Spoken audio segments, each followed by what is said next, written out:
Hi, this is Michael Buffer, and welcome to the BoxHard Podcast. Hello, everyone. This is Mikey Garcia. This the monster from the swamps, Regis Rougarou Program. Hey, what's up? This is King Carlos Molina, former IBF World Champ. This is Michael, the Bounty Hunter, 2012 Olympian and your people's champ. This is Charlie Edwards, flyweight champion of the world. This is Fast Eddie Chambers, and you're listening to the BoxHard Podcast with my main man, Joey Coastman. Hello everybody and welcome to episode 292 of the BoxHard Podcast. I'm your host Joey Coastman. I'm back with the man who took a week off. I gave him 7 days away. He's back now. He's back home, we're going to say here. Mr. Fast Eddie Chambers. Eddie, how you doing, my friend? And welcome back. I did miss you even though it was just 1 week. I'm good, man. I missed being on the show too. Still always busy, man. Still doing a lot of running around, but you know, it's nice to be able to just relax and do the show. So, yeah, I'm back. Let's go. He's back. But anyway, jumping on to the review part of the show. No Hannah Bagley this time. Of course, she did the show with me last week. I don't think she's gone for long. I think she's probably going to be back next week or perhaps the week after. But yeah, the ideal scenario is that all three of us, me, Hannah, and Eddie, all do the show at some point if the time works out and stuff like that 1 week. But we shall get to that. For now, Eddie is back. Like I say, getting onto the review part of the show. We're going to start here at the Box Gym in Cologne in Germany. Wow, I cannot believe it. Let's start with the undercard, actually. Former Tyson Fury opponent Christian Hammer returned to winning ways. He's now 26-7. A TKO win for him in 3 rounds against Patrick Kowal. He's now 7-25. But the main event, oh boy. Manuel Charr coming off 3.5 years of inactivity. 31-4 the record going in against Christopher Lovejoy. I like to call this guy the man, the myth, and not the legend. 19-0, 19 KOs. I think Christopher Lovejoy weighed 300 pounds at the weigh-in, if I'm not mistaken. And, you know, he's been talking a fantastic game. He obviously was supposed to take on Dave Allen. Don King put a stop to the fight on fight week, and everyone was really disappointed. Dave Allen subsequently retired. Christopher Lovejoy, you know, he was fighting here, and Don King got a sniff of what was going on and decided to send a letter to the WBA.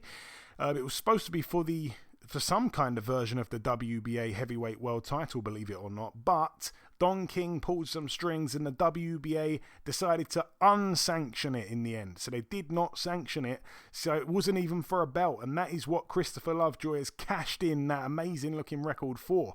Not even a belt. And a poor performance at that. He was stopped in round 2. Yeah, I mean, I just cannot believe that, I don't know. I don't even know what to say. I mean, boxing is, as we know, the most craziest sport. It's the theatre of the unexpected. But this is just, I just don't know what to say about this. This is just bizarre upon bizarre. You know, this guy with all these knockouts, there's rumors of him pulling people out of the crowd to fight in Tijuana, Mexico to build that record up. He goes out to Germany. Manuel Charr, who I think got shot outside a kebab shop about 4 or 5 years ago when he met an online troll in person and he ended up getting shot. 3.5 years out the ring, and he gets in there and takes him out in 2 rounds. And off the back of that, Lovejoy has now tweeted afterwards, "Dave Allen, where you at?" And he's actually spelt Dave Allen wrong. Not to mention when Charr knocked him out, Charr did a terrible attempt at a cartwheel and fell flat on his backside. The whole thing was quite a spectacle, I think, is the only thing I can call it, Eddie. I know you didn't see it, and I wish I could say the same for myself, but what's your thoughts on this crazy, I don't even know what to call it, scenario, whatever it's called? Well, the cartwheels and all of the crazy smack talk and then misspelling the easy names just turns out that, you know, it kind of represents what the card represented. I mean, I'm not going to say the whole card itself. I don't know about that. I didn't really see it, so I can't really say what it was, but the main event itself was kind of crazy. I mean, I respect Manuel Chari. He was, former title challenger, former titleist, I think, if I can remembering correctly, if memory serves. But just this guy Lovejoy basically talk about he's another one saying I'm a savior of the division, I'm this, I'm that, I look this, and then you get in there and with a guy who's been 3 years out the game, hasn't even been in the ring for 3 years, and he comes in and stops you in 2 rounds. I think we need better saviors than that for our sport. You know what I'm saying? No disrespect, but the reality is, man, you see a lot of these guys with these padded records, and they come in and they want to say, how great they are and what they can do and how special they'll be, and put them in there with somebody good. And it's like, this sport requires dedication. You don't get in the ring 300 pounds. Now, I'm not saying he could be a real big guy, so I don't know. I mean, I don't know what his heaviest weight was, but if you're 300 pounds and you're under 7, and if you're well under 7 feet tall, that ain't gonna make it. You know what I'm saying? Unless you're an offensive NFL lineman or something.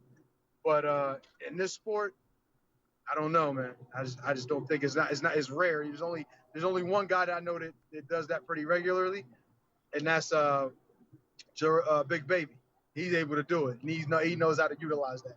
But I don't see other guys doing it, especially somebody with that limited experience and also limited opposition.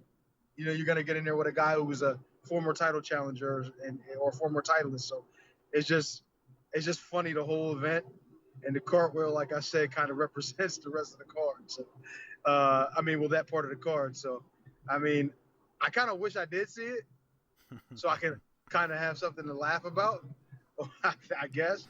But I don't know how interesting the fight was up to the point of him getting knocked out, but it just doesn't seem likely that he could have put up much of anything, especially hearing that he got stopped in 2 and didn't look good before it. So I don't know, Joe.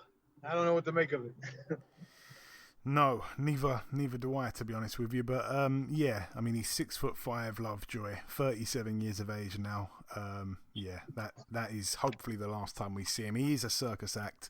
Moving out now, I cannot believe we wasted that much time on that card. Moving out now to the Manchester Arena. Over here, some real stuff. A good debut win for Ellis Hopkins. She is now 1-0. It was a points win over 4.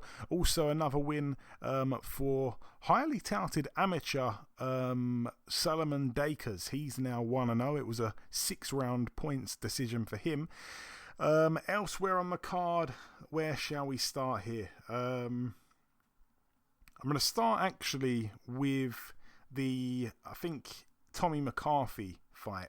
Tommy McCarthy on the card, obviously. A good win for him, actually. It was a bit of a statement, really. He's now 18-2. He was able to KO in 6 rounds Alexandru Djur, who's now 19-5. It was for McCarthy's EBU cruiserweight title. Djur down once in the 4th and once in the 6th, both from body shots. I think he did really well to stop his man there, because he's been in there with some decent guys. I think he went the distance with former world champion Krzysztof Wlodarczyk, if I'm not mistaken. So that was quite impressive, because Tommy McCarthy, not really known as a banger, and he started quite fast with his power shots and stuff like that. So I really enjoyed that one. That was a big statement from him. Elsewhere on the card, Dalton Smith with a win against Lee Appleyard. He was able to TKO him in 6 rounds. It was for the vacant English super lightweight title. Dalton Smith, 8-0. Absolutely unbelievable performance. Absolutely punch perfect. Seriously, it was laser-like. I think he's one of the top prospects in the UK. I haven't always kind of paid that much attention to him, but I sat there, watched it the other night, and I was thoroughly impressed. Lee Appleyard as well, he showed up with determination, with motivation. He was there to win the fight, and I thought that Dalton Smith just started beating the hell out of him in the end. And it was the right thing to do to stop the fight. Elsewhere on the card, Gamal Yafai, an upset, a real big upset. He's now 18-2. It was a unanimous decision over 12 rounds against Jason Cunningham, who's now 29-6. Cunningham now the new European super bantamweight champion. Cal Yafai as well, down 3 times in the fight. I think it was the 2nd round, the 4th round, and the 6th round. an absolute shocker. I mean, it had the distance written all over it. Neither guy really known as a big puncher. I don't think either guy is really, truly good enough to be European champion. And I know that sounds a bit overcritical, but that's how I feel. I don't think Yafai is, I think we've seen it there, but I don't think he was fantastic. I remember the way Gavin McDonnell beat him with ease, and I think Gavin McDonnell was the underdog against him for some reason. I remember when he was turning pro as well. I think Eddie Hearn told a story about how he walked into the gym one day and he could hear this banging against the heavy bag, and he was saying, "What is that? Who's that hitting that thing there? Like he hits like a train." And it turned out to be Gamal Yafai. But it just hasn't translated into the pros, and it hasn't ever been a thing. He's not really been a big puncher. Cal Yafai, his brother, has obviously been the much more successful fighter, being a former world champion. But yeah, I like Gamal, but yeah, it wasn't good for him. I mean, he showed a lot of heart. He kept trying. You cannot knock his determination. He did not take a backward step all night. And I think at times that was probably his downfall. He kept walking into shots. He kept walking forward as well, just in straight lines all the time. Very, very easy to time for Cunningham, who is quite limited, let's be honest. But I'm so pleased for Cunningham because he's a guy that had no chance. They had him as a 25-1 underdog to win on points, and he pulled it off with ease in the end. Elsewhere on the card, going to talk now about Lerone Richards. He picked up a win. He's now 15-0. It was a win there for the EBU European Super Middleweight title, which was vacant. He was able to beat with relative ease. He pretty much shut out the Italian Giovanni De Carolis. No surprise there. Lerone Richards, not really known for stepping on it and trying to get the stoppage, so a points win for him in the bookies and whatever was printing money, to be honest with you, and it was wide. It was as wide as can be. De Carolis now 28-10 with a draw. Lerone Richards 15-0. I really, really want to see him stepped up though. I feel like he is another guy that really should be involved in some of these domestic scraps. He hasn't really done any of that. He's been with Frank Warren. He's now with Eddie Hearn. I think he needs that kind of big fight to kind of get the I guess, casual boxing fans behind him, because at this moment in time, I don't think he's really got much of a fan base. I don't think the hardcores enjoy him too much, and I don't think the casuals know him too much. So he's in a bit of a difficult position, despite being European champion and technically very sound. He's definitely good enough to be a top fighter in the division. He just needs the fights, I think. Elsewhere on the card, Joshua Buatsi now 14-0, a TKO in round 4 against Daniel Blender dos Santos, who's now 15-1. It was for Buatsi's WBA International Light Heavyweight title. Dos Santos down once in the second and once in the fourth prior to the stoppage. Very brutal knockout. I mean, it's going to be probably one of the best knockouts you're going to see all year, but it wasn't really unexpected, I mean, it was a dreadful fight in terms of the opponent for Buatsi. I don't think the guy had much more than a week's notice for the fight. It's not the first time that's happened. It was a complete and utter mismatch. This guy, I think, had beaten 1 or 2 guys, maybe 3, with winning records, and those winning records were, with a bunch of losses to go with those winning records. So yeah, the guy was really padded, and we all knew that. And I think he needs to step it up as well in terms of his opposition before people lose interest, which I think a lot of people have already done, by the way. He's got undoubted talent, but yeah, I did not like the mismatch, and it was quite dangerous, that matchmaking in the end. Moving out now to the final card to mention of the review part. It took place at the Dignity Health Sports Park in Carson, California, USA. Over here, I'm going to start with the undercard. They only showed 3 fights on the telecast that I watched, and all 3 fights were absolutely brilliant, by the way. I'm going to run through the results real quick. A good win for prospect Javier Martinez. He's now 17-0. He was able to beat unanimously over 10 the big punch in Juan Carlos Burgos, who's now 34-5 with 2 draws. A bit wide on the cards, I think, in the end, because that was a great fight. an all-out war. After that came Daniel Roman, former unified world champion. He's now 29-3 with a draw. He was able to beat unanimously over 10 Ricardo Franco, who was 25-3. Franco himself was another big puncher, and it was an all-out war once again. Danny Roman, I feel like sometimes fights with not that much defense. I think he is a kind of face-first type of fighter, which I don't really like in terms of longevity. I like this guy, Danny Roman. I got a lot of time for him. He's a really nice guy, but I'd like to see more smarts in his defense. I think everything else he does is pretty much perfect. But, I understand boxing is an entertainment business more than a sport most of the time, or if not all the time. But yeah, I don't want to see him, in all these wars every single time he fights. I don't think it's good for him. He gets hit a little bit too much for me. And yeah, I was, happy with his performance. I thought it was quite impressive. And it was, again, a little bit too wide on the cards, I felt.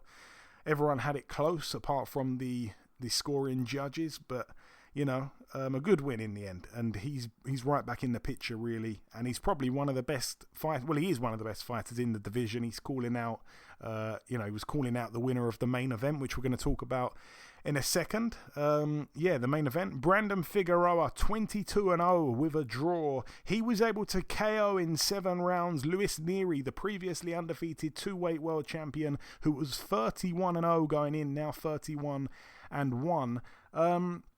It was for the WBA Super Bantamweight title, which Figueroa held, and Luis Nery's WBC Super Bantamweight world title.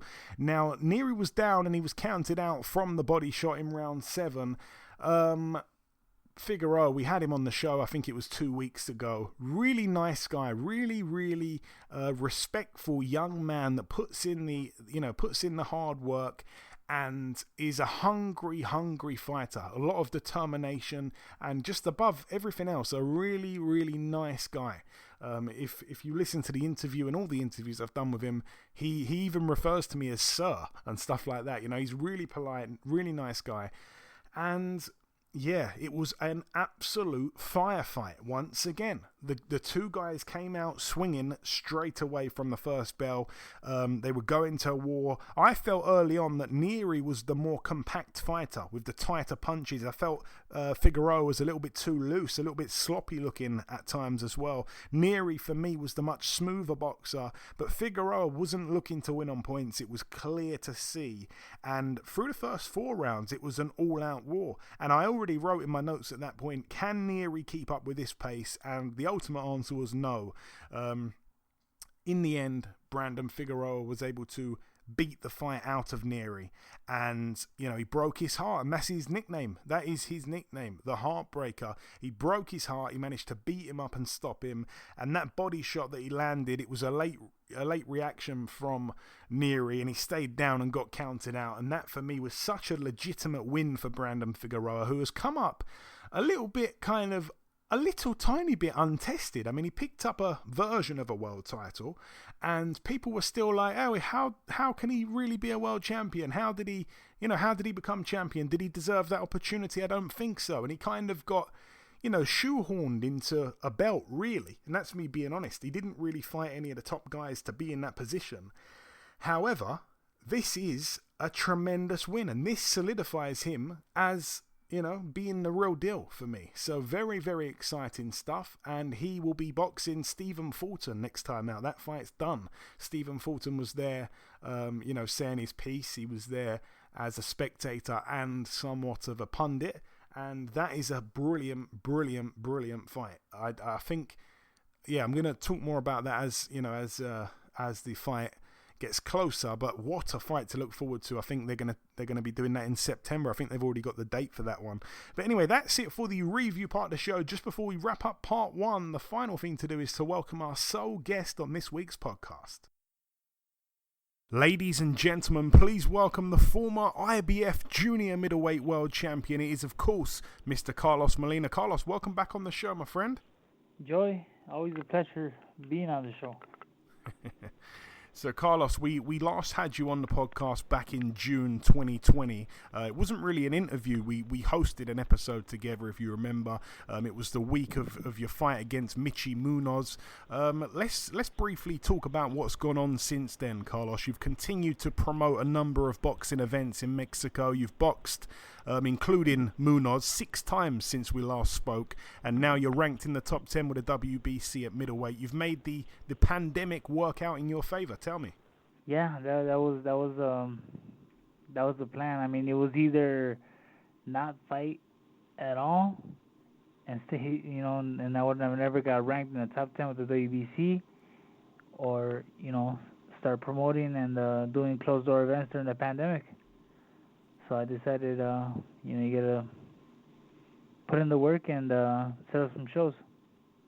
Yeah, and like I say, it is, it's a lot that you've done there. It's obviously been difficult as well, on the promoting side and the boxing side. But let's get down to the main reason. You're currently speaking to me from the Hennessy Sports Bubble in Coventry, ahead of your fight Saturday against Sam Eggington. Tell me, Carlos, what do you know about Sam Eggington? Have you seen much footage on him at all? Well, I mean, I just started, checking out some of his fights, and he throws a lot of punches. He comes forward, and that's mainly the thing that comes out and stands out to me. And are they looking after you properly, Carlos? You're being treated well up there in the bubble? Yeah, everything's good. I mean, sucks I have to be in the bubble, but yeah, everything has been as good as it can be. And I want to ask you as well, what made you want to take this fight? Because you were obviously doing your own thing down in Mexico, promoting and fighting. You were rising up the rankings just fine before this opportunity came around. What made you want to take the fight? I think the timing. The timing was perfect. I mean, I'm coming off 8 wins in a row, and feeling good at middleweight. And at first, they offered me the fight at junior middleweight. And I was like, no, I'm not fighting at that weight class anymore. I'm ranked number 8 with WBC at middleweight. And they're like, all right, fine. Well, they talked to Sam Eggington, I guess, and they agreed at 160. So I was like, all right, cool. And then another plus was that my promotional company is going to be associated with this event. Yeah, King Carlos Promotions, absolutely. And so that was important to me as far as a fighter and a promoter. Yeah, of course, I'm sure it is. And what is the plan, Carlos, for after this fight, or have you not really thought that far into the future just yet? You know what? The thing is, not really. I mean, it kind of is, because I got a plan. I got a whole bunch of plans, and I'm always thinking about future and everything of things that I need to do and plan out. Like, I'm already thinking about my next show that I'm gonna do in Mexico, but everything's be after this fight. So the main focus right now is winning this fight, and not just winning it, but like sending a statement out to the whole middleweight division. Yeah. And I want to also press you for a prediction, if you have one, Carlos. If you've seen anything of Sam Eggington, he's a guy that likes to come forward, put that pressure on. He's quite relentless. However, it's worked against him in the past. How do you see the fight playing out? And if you've got a prediction, share it, please. Well, I mean, what I was saying before when I got here, and on all the interviews with Eggington and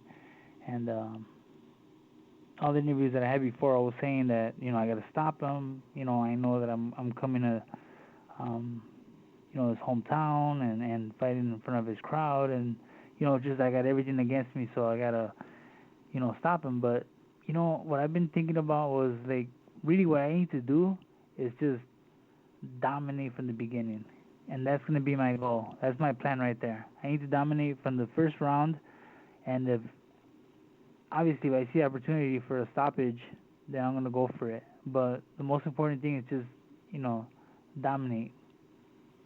Okay. And just finally, Carlos, I want to get your closing message just to the listeners. Of course, you've been on many, many times over the years. Our listeners know you well. Our listeners, I'm sure some of them will be supporting you for this, despite it being a UK podcast. What's your message to the guys that want to see you become victorious Saturday night? Well, you know what? Like you said right there, the thing is that, you know what I like about the UK? They got some really, really good fans. And I feel like, even, people that are rooting for Sam Eggington, at the end of the day, they appreciate, good, clean boxing. And I feel like that's what I want them to appreciate after I win this fight.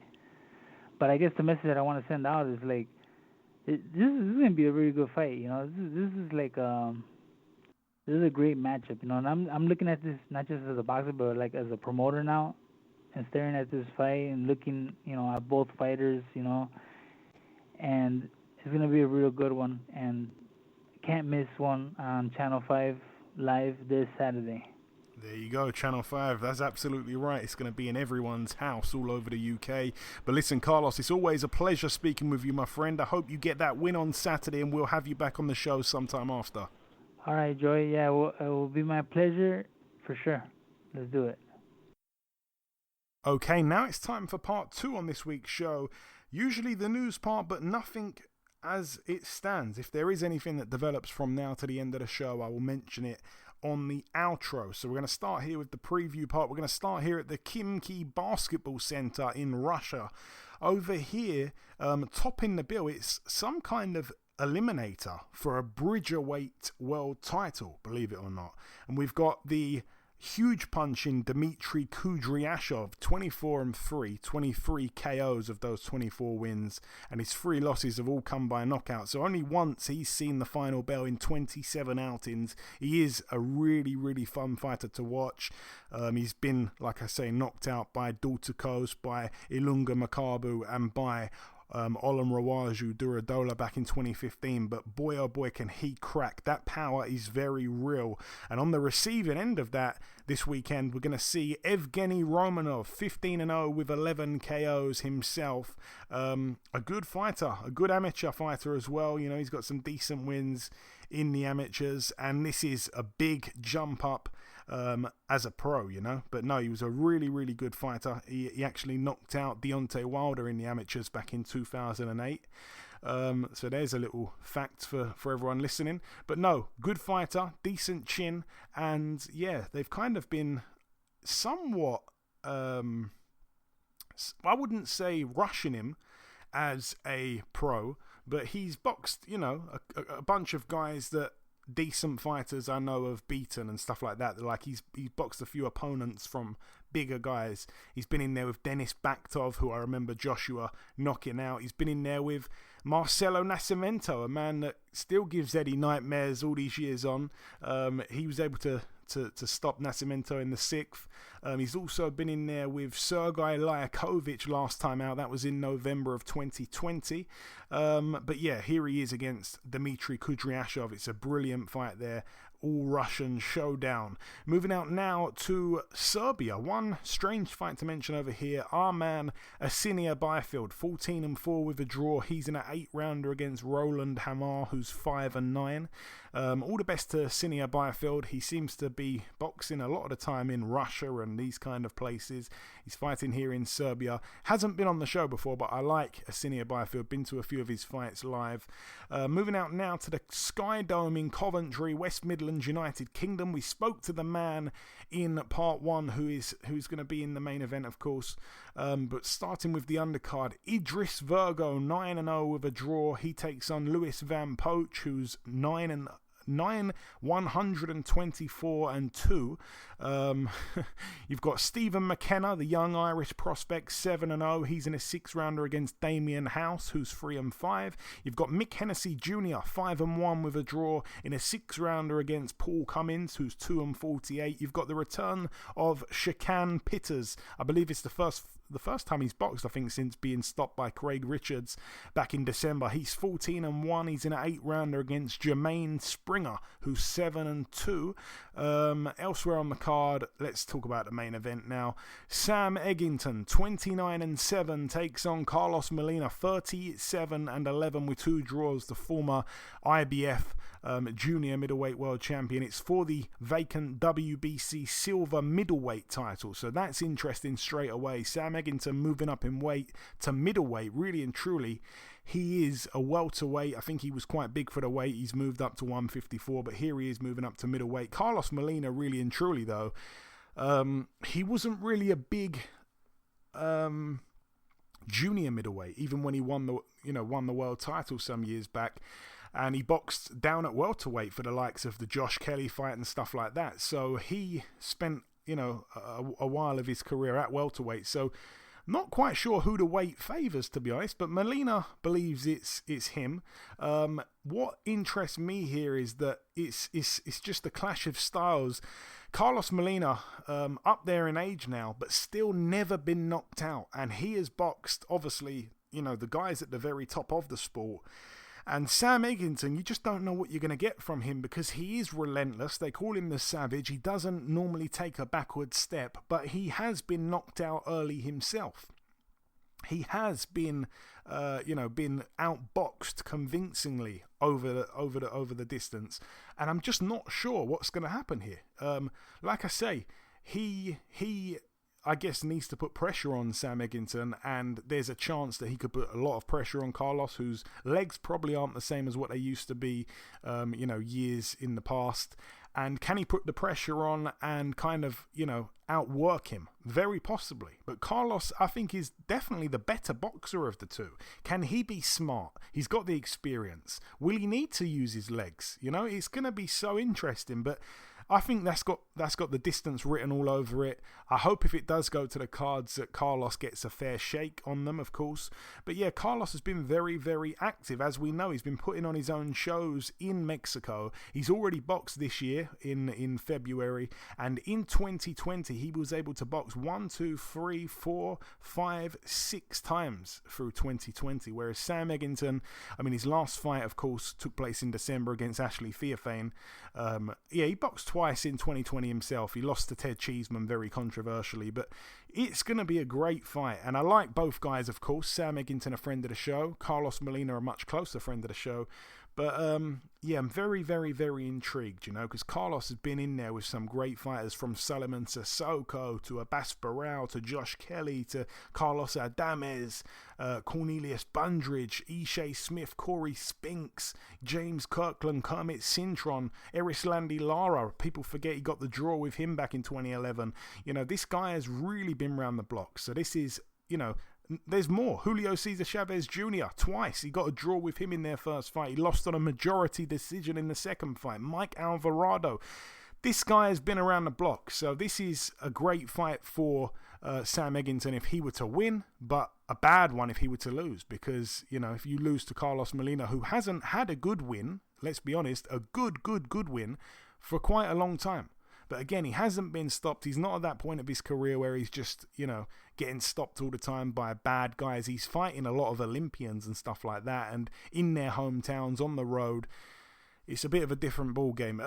How do you see it unfolding, Eddie? Obviously, I don't expect you to know tons and tons about Sam Eggington, but a relentless fighter, 27 years of age, but you'd think he's about 37 because he's been in so many wars. Every fight is a war.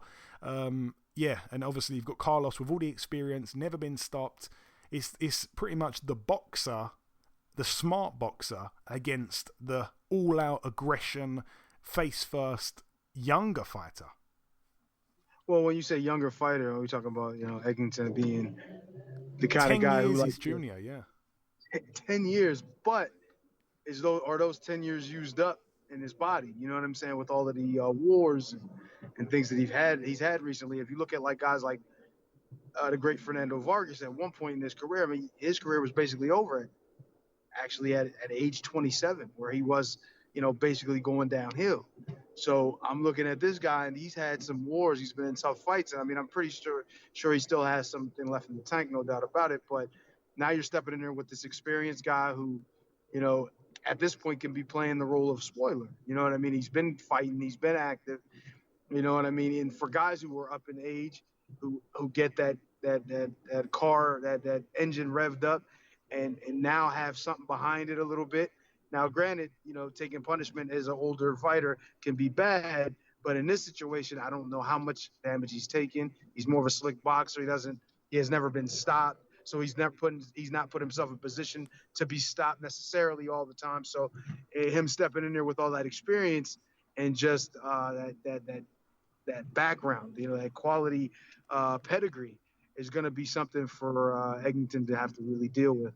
And I think, honestly, I mean, I don't know how the fight's going to unfold as far as who's going to win, who's going to be but as it stands, it looks like the experience may win over. But if he's really still youthful, you know, I'm talking about Eggington, you know, even though he's taking the damage and all, then he may get in there and just outwork him. You know what I mean? There's a good chance that obviously that can happen because he's going to definitely put himself in position. He's obviously not shy about punching. So, you know what I mean? He can get in there and outwork him. Maybe Carlos may be a little bit too, you know, careful with the punches, you know, with his punch count. And maybe he's too careful in general just because of the busyness of Sam Eggington. So that can also play a part. But with a guy who's got that kind of experience and has obviously had the level of opposition and he's drawn and with top level guys. He's won the title. You know what I mean? He's got that experience right there alone. Even just being in a title fight is really, really beneficial. And at any point, at any point, and going up against a guy who's, I guess this obviously being a big step up for him, it's going to be somewhat obviously uncharted territory. Now he's stepping in there with a former champion.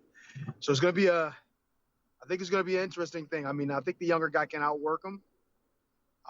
Obviously pulling Carlos Molina, I want to see him, you know, continue to get back into it and hopefully at some point get back into the mix. I mean, I see what he's doing. You know, I'm speaking from a position that I would like to be in that same position. So I'm thinking like that as well. But I think it's just going to be an interesting fight. I would love to see it. Don't know if I will, but I would love to see it and see who wins over in that situation. Yeah, we'll see. It is an intriguing fight, and I must say that Carlos Molina is a guy who's very determined, very driven, and he's the type of guy that I think if Eggington does catch him with a few shots, I fear he could, you know, just completely forget the game plan and start going to war because he's that kind of guy. He's a stubborn guy, very stubborn. I think he'd admit that himself.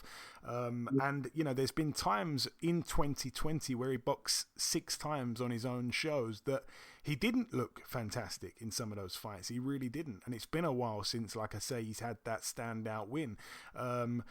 You know, Sam Eggington's been in there with Paulie Malignaggi. He was able to beat Paulie Malignaggi. I think he got Paulie Malignaggi out of there in the end, if I'm not mistaken. That was some years back now. And that's the fight that kind of springs to mind that's similar to this. And that's my only fear. Something like that. You know, Paulie Malignaggi wasn't a big puncher who's going to take you out with one shot. Carlos Molina's not a big puncher who's going to take you out with one shot. Both guys, I think it's fair to say, have their best days behind them. There's a lot of similarities, not to mention in Eggington's last fight, he boxed 40 years old Ashley Theophane and got him out of there in quick fashion. So it's a bit of a pattern. But again, Paulie Malignaggi towards the end, I mean, he really didn't have much punching power. I like Paulie, but he didn't have, you know, he really had none. Carlos Molina's got more than Paulie Malignaggi, and Paulie Malignaggi got knocked out, you know, a few times. Carlos Molina has never been stopped, and he's been in there with brutal punches like a James Kirkland, for example, you know, and he wasn't bothered by these guys. He's never been, you know, stopped or anything like that. He's never been in a heap of trouble on the ropes getting, you know, loads of punishment. But I don't know. It's interesting. It really is. So there's a lot of interesting tangibles there. I'm obviously pulling for Carlos in that one, being a good friend of mine. Leaving that bill alone, though, moving out now to the final card to mention. It takes place at the Virgin Hotels, Las Vegas in Nevada. Over here we have on the undercard Olympic gold medalist Robisi Ramirez 6-1 in a 6-rounder against Ryan Lee Allen, who is 10-4 with a draw. Elsewhere on the card, we have Elvis Rodriguez 11-0 with a draw in an 8-rounder against Kenneth Sims Jr., who's 15-2 with a draw. Elsewhere on the card, we have Jose Zepeda 33-2, coming off that 2020 fight of the year for sure fight against Ivan Baranchyk. He's in against Henry Hank Lundy, 31-8 with one draw over 10 rounds there. That's for the WBC Silver Super Lightweight title. All the best to Hank Lundy. I'd love to see him pull off the upset, but it really would be an upset. But I tell you what, we know he will come to give it a go. He really will. But Zepeda, obviously, you'd have to say, there's levels, and he, at the minute, is on top of his game, it would seem, the way he got Baranchyk out of there. Anything to add on that, Eddie? I see you've unmuted yourself. Yeah, well, I mean, Hank Lundy's gonna get in there and he's gonna give it a go, no doubt. He's not gonna go in there with the idea that this guy's gonna be too much for him. So yeah, Hank Lundy reminds me of a guy, Eddie, that would, even if he was about 75 years of age, he'd still fancy himself in a street fight. Oh, 100%, 1,000,000%. That's just his personality, and guys like that, no matter who they're fighting, they're always gonna have in their mind the best chance to win, and they feel like they're better. And a guy like Hank Lundy will get in there, and his style can be problematic for different people, for different fighters, depending on what he's in there and what he does in there and what his mindset is. Well, his mindset's always like he's going to win, but realistically, what his game plan is going. You know what I'm saying? Like if you watch the first round or two of the Terrence Crawford fight, he was doing well. He was giving him problems. I was going to say, yeah, he was giving him problems. So you think it's like, well, you would think Terrence Crawford, he's one of the best fighters in the world right now. You would think Zepeda is, really good fighter, really tough fighter, man. You know what I mean? All that. But I feel like Hank can give him trouble. If he can give Terrence trouble, he can probably give this guy trouble too. You understand what I'm saying? So it just all depends on him. I mean, he's I guess he's at the back end of his career now. Him retiring for a while and coming back. So, it all depends on what Hank Lundy shows up. But I feel like he can get in there and maybe cause him a little issues, give him a little work. But I feel like, yeah, I agree. It would be somewhat of a surprise to see this guy get put out or lose a fight to a guy at this point in his career. Yeah, we definitely both want Hank Lundy to win that fight, though. If we had a crystal ball. On the main event, Josh Taylor 17-0, Scotland's very own, against Jose Ramirez 26-0. This is one of the best fights that could be made in boxing. I have been counting down the days like a kid at Christmas for this fight here. For the WBC, WBA Super, IBF and WBO Super Lightweight World titles, we're going to get to see a completely undisputed champion for the first time since Terence Crawford did it, the man that we mentioned a moment ago. One of the true best fights that can be made in boxing. Do you know what? I'm almost lost for words. I've been thinking about this fight for such a long time. I think in 2020, I believe I was kind of thinking like the best fights that can be made next year. This is one of them, and it's happening. It's just, I guess, a hardcore boxing fan's dream fight. I think though, Josh Taylor is too good for Ramirez. I think Ramirez has had some questionable wins. I particularly like the fight that they both had with Victor Postol. And also I remember Hank Lundy getting in with him and giving him trouble, but that was some years ago. Victor Postol, he's coming off that win over him, Jose Ramirez, a fight that I think Jose Ramirez lost. Josh Taylor was able to beat Postol. The cards were too wide. I think he addressed that himself after the fight, Josh Taylor, but he did win the fight, that's for sure. There's been a few though. I remember the close one with Jose Zepeda as well. He's obviously on the undercard this time. He had a shout of beating Ramirez as well when they fought. I don't know. There's just been a few close ones, and I think Josh Taylor as well beating Regis Prograis, back in 2019. Now, obviously, the pandemic came around and all that, but yeah, I think like my rankings at 140, like truly, I think I think Taylor's the best. I think Prograis is better than Ramirez, and I put Ramirez at number 3. Even though it was a close fight with Prograis, and listen, Prograis is my man. He's my man. But I think Josh Taylor won that fight quite clearly. As much as I wanted Prograis to win, to be honest, he's my friend. But yeah, I can't see a way Jose Ramirez wins this fight. I think Josh Taylor has too much for him. Big, tall southpaw, body puncher, big puncher with both hands. Great chin, hasn't really been rocked or bothered by any power shots. Big amateur pedigree, just like Jose Ramirez, by the way, obviously an Olympian. But I think that this is Josh Taylor's fight to lose. I mean, that's how confident I am. I'm even gonna say I can see a stoppage, and that I don't really say that about undefeated guys that haven't really been hurt. I don't think I've seen Jose Ramirez hurt, but he does like to go to war, and that's probably his best bet. But I still think he loses if he goes to war with Taylor. Like, he is gonna get serious body shots. Remember I said that he's getting some big ones to the body. I'm sure about that. Josh Taylor. Yeah, I can see a stoppage. I think I'm leaning towards a stoppage. But if it goes to points, again, I hope they give it to the man that deserves it rather than another close one involving Ramirez that he somehow gets it on the card. I agree with you 100%. As talented as both these guys are and as good as they are, they deserve that. You know what I mean? When you put it all on the line, and back in the day, they didn't have as many belts, and they had guys actually fighting each other more. But now, to get an opportunity at a fight like this with two guys of this level of quality is awesome to see. So whoever wins it should win. You know what I mean? It deserves to win. You know what I mean? If the scorecard's close, it's close. You know what I mean? But if it's wide, and if a guy's just clearly better, he should get the decision. You understand what I'm saying? It's really difficult in boxing sometimes. Understanding what's going on. And, this is why some of the time lay fans, guys people that don't watch boxing all the time, they get an opportunity to watch a fight like this, and at the end of the fight, they expect to see one guy win, and then the judges choose the other guy for whatever reason, business reasons. And it's always shocking. It's always bad. So let's get the right guy to win, and hopefully that happens in this particular fight. Yeah. But no, like I say, one of the very best fights that can be made. I am just so looking forward to it.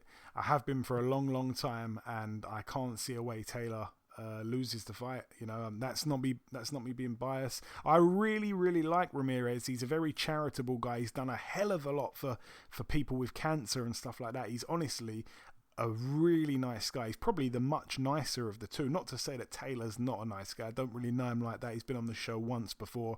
But I just think he's subliminal. Is that the right word? No, that's not the right word. I just think he is sublime, is what I was supposed to say. He is honestly something special, Josh Taylor, and I think he proves it, and then I think he moves up to 147 and becomes a player in that division. That is how good he is. That is how good he is. He's been doing a little bit of training with Tyson Fury as well while he's been out in the States. Tyson Fury, for some reason, I don't think it was very clever, but he decided to let Josh Taylor rip into his body with body shots on either side, and he wasn't even flinching for him. But Josh Taylor must have been holding back because that boy can bang to the body. But yeah, that's it though for the preview part of the show. Just before we wrap up the entire show, we've done everything else. The final thing for me to do is to come in with the outro, which I'll do in just a couple of seconds.